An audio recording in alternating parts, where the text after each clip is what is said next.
It is nearly 5 o'clock. I'm Lourdes Duarte. I'm Tom Negav, and our top story, week 4 of the Drew Peterson murder trial, with a medical examiner saying a fall in the bathtub would not have knocked out his third wife, Kathleen Savio.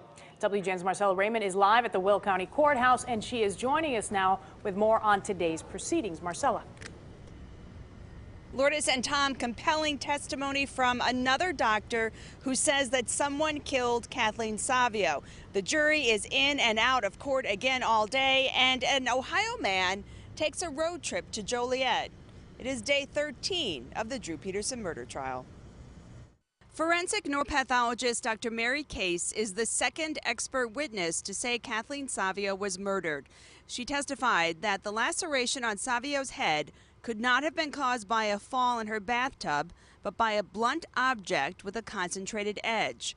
Dr. Case said, quote, "I don't see anywhere in that tub that would have caused that head injury." There's no way to predict these type of things. You know, it's a slight hit to one person can have a totally different effect than a very severe hit to another. Savio also had contusions on the inside of her scalp, on her diaphragm and left hip area, which was bruised to the bone, indicating she was hit with significant force.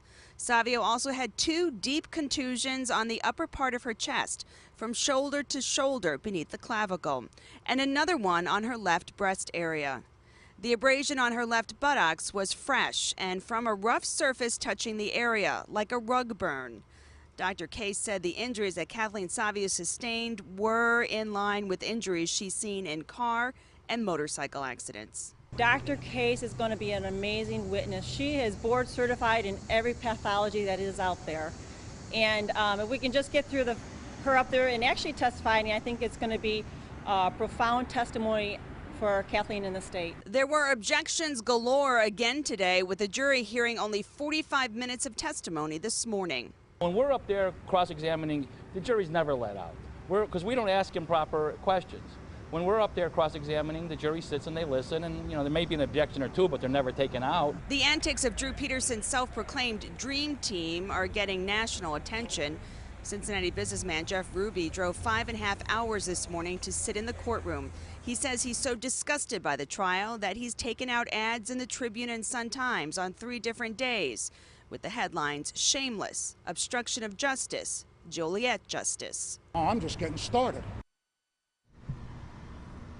Now, a little sidebar, if you will. There is an interesting pattern going on with the jury that we have just kind of really solidified and said, yep, they're definitely doing something. Last Wednesday, they all wore a version of red. Thursday, it was blue. Friday, it was black.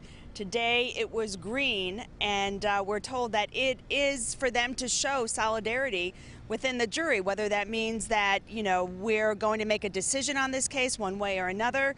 Not really sure. Of course, we can't talk to them, but it has been interesting to watch, and we all are kind of wondering what's going to happen tomorrow. But also the people in on it, the bailiff, she had a green shirt on, and the spokesperson for the Will County Sheriff's Department, he had a green tie on. So it's catching on. One more interesting element in a story that has no shortage of it. Marcella Raymond live in Will County for us.